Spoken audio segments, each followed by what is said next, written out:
Good evening, my dears. I'm Lady MCreepsta. Welcome to my realm. Many places and villages have local legends. Some are heroic, while others are terrifying. But are these legends and myths true?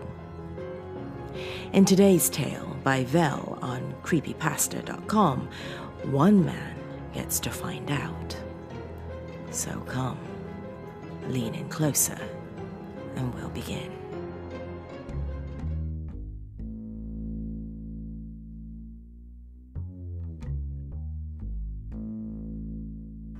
There's a local legend where I come from.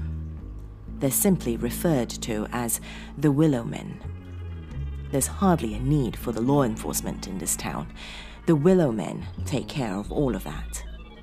Every single step taken, every word spoken, every drop of blood spilt, the Willow Men know about it before anyone else.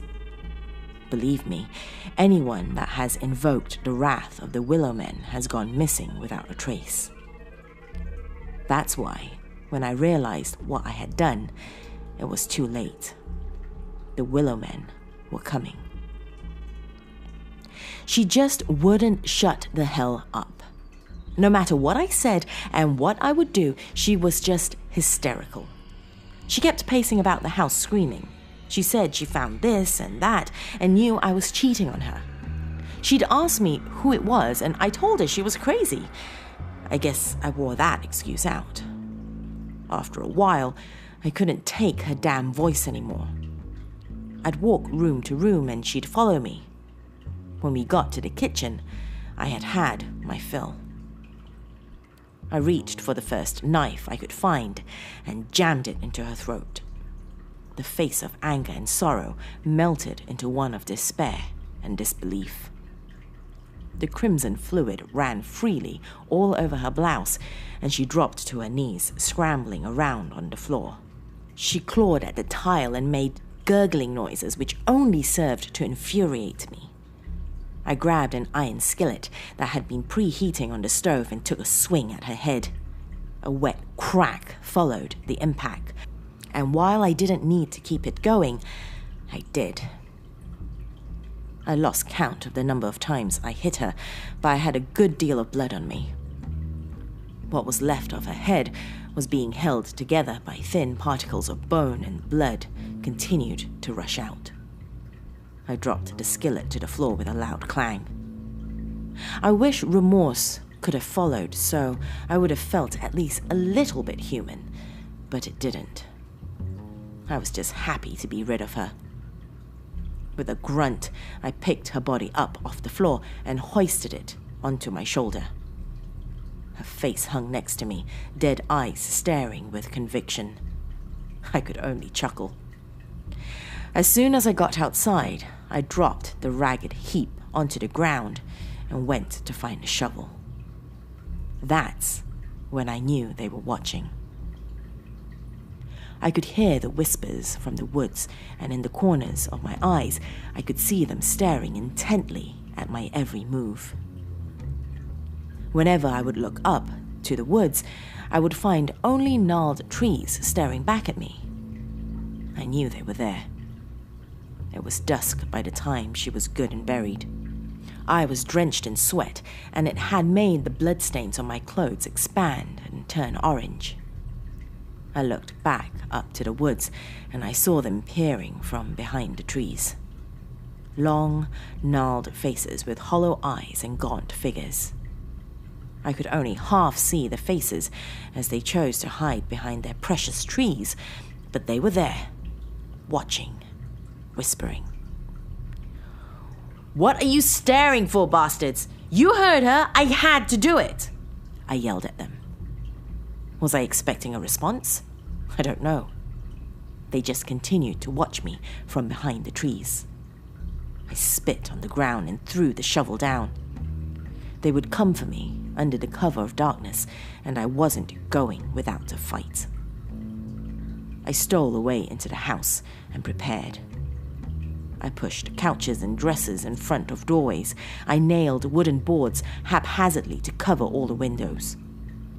As the sun crept underneath the horizon, a great trepidation settled in the pit of my stomach. Was it honestly nerves?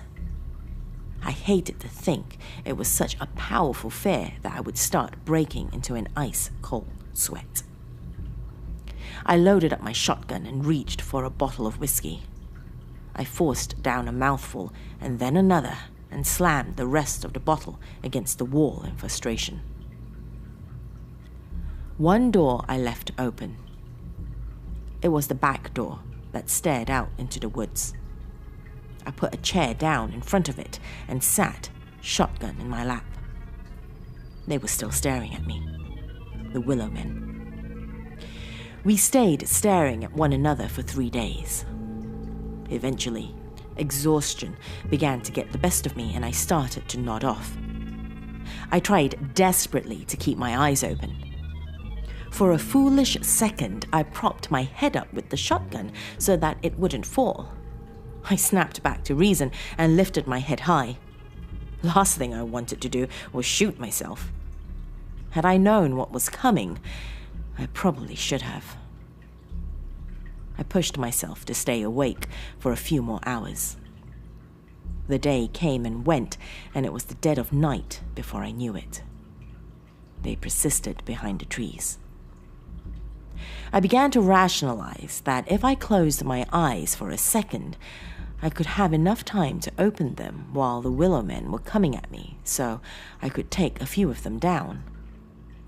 Smiling, I did just that. Of course, it's difficult to tell how long you were asleep. Could be a second, could be for days. I opened my eyes again and I found I was still sitting in my chair with my shotgun in my lap. I snapped up when I saw that the Willow Men were no longer behind the trees. I flipped out and held the shotgun up, darting around barrel first. I took a few steps outside and tried to control my heavy breaths. I shook damn near uncontrollably and found it impossible to keep the gun steady. I began to calm down when I didn't see anything outside and began to return to my post when I stopped dead in my tracks. I felt tears well in my eyes and something began to push up and out of my throat. The Willow Men were peering from around the doorway and the sides of the house. I froze, staring at their gnarled-up faces and branch-like hands. I had to do something. I pulled the gun up and fired off a round. It managed to take out part of the doorframe, but it missed any of them altogether. I popped open the shotgun and madly grasped for a fresh shell in my pocket. I successfully reloaded it and lifted the gun back up. The Willow Men continued to look at me from where they had been. I took careful aim this time and fired once more. Another shot hit the doorframe this time, although closer to the Willow Men. I fumbled for a third round, and as I did, I saw a large shadow cover me. Looking up, the Willow Men were upon me. I screamed and closed the barrel down on my thumb, effectively severing it. Immediately after that, I lost all consciousness and collapsed. When I awoke, it was ice cold. My vision began to return to me slowly, and I could feel that I was being dragged. My heart sank when I looked around. Darkness stretched as far as the eye could see, and I knew I was in the deepest part of the woods. Where my thumb had once been was black and swollen and had managed to numb up to my forearm. My ankles were in severe pain too, but I didn't know why. When I looked, I saw that they had been clearly snapped, and the Willow Men were dragging me by my feet. I began to scream as loudly as possible for someone, anyone. All I did was cause more Willow Men to appear and watch me from behind the strangest willow trees I'd ever seen. Their trunks were small and looked just like leather. The earth around them was red and moist, yet where I was being dragged, was dry, rugged land. I looked up to the canopy and wished I hadn't. Skinless corpses hung down, blood dripping freely to feed what I now knew were flesh-bound trees. My screams were swallowed by the darkness and my throat gave out, hoarse from the strain.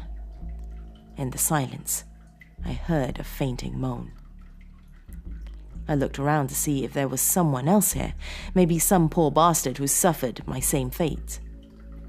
To my horror, I discovered the source of the moans. The bodies, hanging on the branches of the trees, were still alive. Soon, I too would have my flesh torn asunder and be damned to hang up there and feed the hungry willow trees. There was nothing I could do but accept my fate. The Willow Men had me.